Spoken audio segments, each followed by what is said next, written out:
Bonjour Patrice. Oh là, vous êtes venu avec votre matériel. Oui, bonjour Thierry, bonjour à tous. On va résumer. Google se prend une amende, une prune de plus de 4 milliards de la part de l'Union européenne. Vous avez l'Humanité qui réclame une réforme, un référendum sur la réforme constitutionnelle.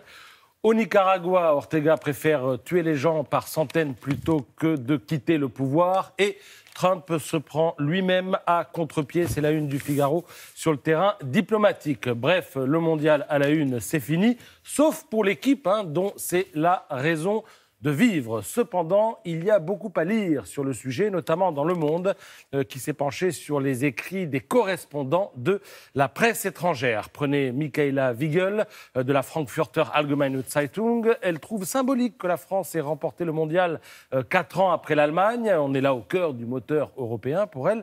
Et elle se réjouit que la joie de vivre des Français incarne tout ce que les islamistes fanatisés détestent.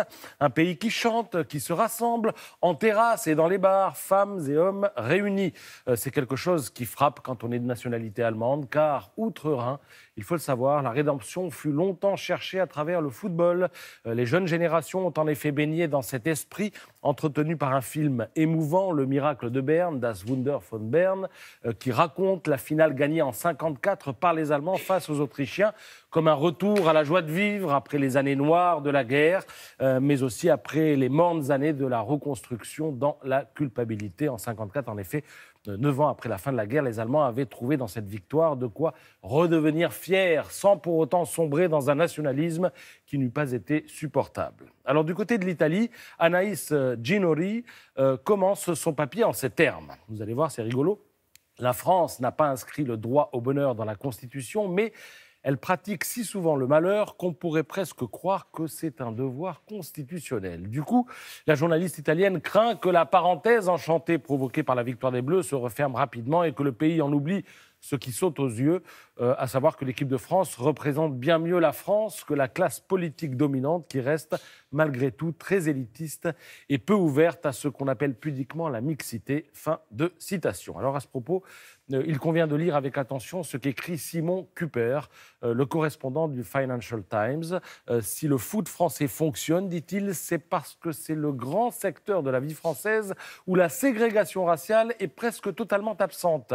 Et quand il dit que le foot français fonctionne bien, ce n'est pas une formule de politesse. Le journaliste britannique se fait en effet l'écho du travail réalisé par un sociologue serbe, d'où il ressort que l'Île-de-France est le réservoir de talent le plus riche du football mondial. La région francilienne a fourni 60 des joueurs et entraîneurs qui ont participé aux 5 dernières Coupes du Monde.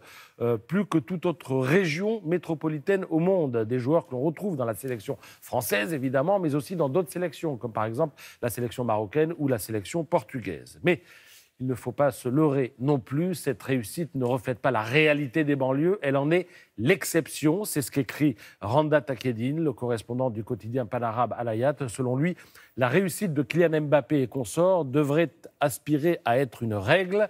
Les politiques français n'ont pu améliorer la vie dans les banlieues, écrit-il. Il faudrait de meilleures conditions économiques ainsi qu'une bonne politique pour favoriser cela. C'est donc à Macron de jouer. Peut-il réussir à mettre sur pied une politique efficace des banlieues ? Eh bien, il faut l'espérer, conclut le journaliste d'Al Hayat. La balle est dans son camp. Voilà. Merci beaucoup Patrice. On se retrouve tout à l'heure pour la revue de presse culturelle.